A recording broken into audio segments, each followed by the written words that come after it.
Well, you can obviously imagine this was a very emotional day for the Rangel family. They, of course, were there in court, as they have been throughout this sentencing hearing. So far, they haven't had the opportunity to hear directly from their daughter's killer, but of course, all of that changed today when MT read her statement. Well, Tom, another day goes by and still no trace of 8-year-old Tori Stafford. But some things have changed. For one thing, there are many more officers working on the case, both from local Oxford Police and the OPP. And today, they focused on a large pond not far from the school where Tori disappeared. And we're live at Weston Road in Bellevue, where there is still plenty of police activity at this hour. Now, the mother of this little girl apparently called 911 to report that she had been shot, but she didn't wait for the ambulance to arrive. Instead, she drove her daughter to the hospital herself. People are still arriving here at Varsity Stadium, and, you know, the clouds have been thickening over the last little while and darkening. A few raindrops as well, though I really don't think it's all that big of a deal. They say that the show will go on. So once again, the big events, the 100-meter men's, the 100-meter women's, will happen just a little bit over an hour from now, and that's when we're finally going to find out whether Usain Bolt lives up to the considerable hype that's been built up over the last week. Well, as you can see, the fans remain as energetic as ever, though they didn't quite get the result they're looking for, with TFC dropping a 2-0 decision to the Sounders. Oh, well, at least they're having a lot of fun. I'll send it back to the desk.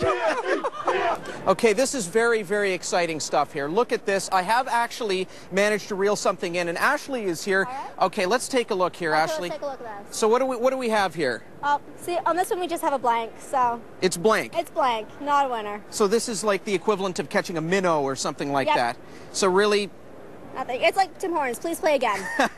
Right? Well, perhaps I will, because there's going to be lots of time to do this. The Toronto Sportsman Show runs through the weekend. I'm going to get back to practicing. Thousands of Toronto residents are returning home today after a series of thunderous explosions and a massive fire at a propane distribution plant. One day after that massive explosion in North Toronto, firefighters are fighting a blaze near Eglinton and St. Clair this morning. These are some live pictures. These latest deaths happened during a particularly deadly period in Afghanistan. 10 French soldiers were killed during a firefight on Monday. Canada's top soldier in Afghanistan says the Taliban appears to be more aggressive than in the past. We also witnessed a defining moment in sports history yesterday as American swimming phenomenon Michael Phelps met his personal goal of winning 8 gold medals at the Beijing Olympics.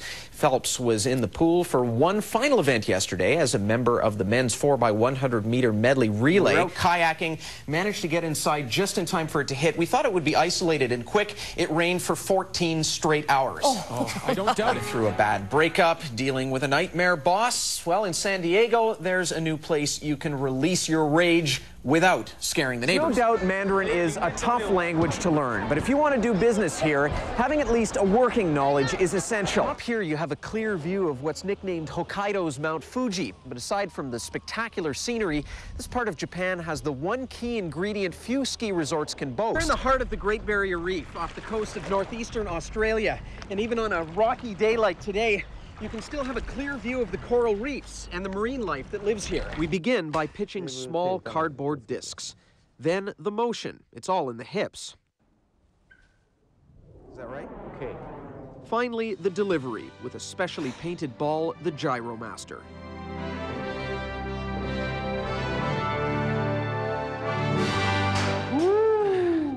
James, you look good. That was good. You are the Gyromaster. Well, actually, the Gyromaster is the name of the ball. That's right, yes. It's important to note you can use any baseball at all to throw this pitch, but this is actually a teaching tool called the Gyromaster, and it actually has little markings on it to show you where to grip the ball and how to throw it. We'd just be underwater now, so...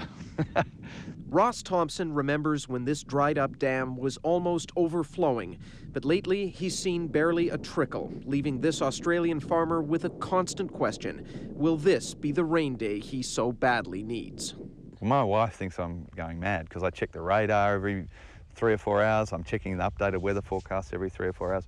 In the last year, this cattle farm in southeastern Australia has had roughly a quarter of the normal rainfall. For Jody Middick, the athlete, a 5-kilometer run is a test of endurance. I'm a little nervous, to be honest. My leg is a little irritated. But for Jody Middick, the soldier, this race is proof that life goes on. 2 years ago, Master Corporal Middick stepped on a landmine while on patrol in Afghanistan. He lost both legs below the knee. From there, it's just a roller coaster of different emotions of trying to accept what happened. Sergeant Alana Gilmore was one of the medics who treated him. You know, here I just packaged him up, unsure of how he was going to do. And then the next time I saw him was 2 months later, and he was walking.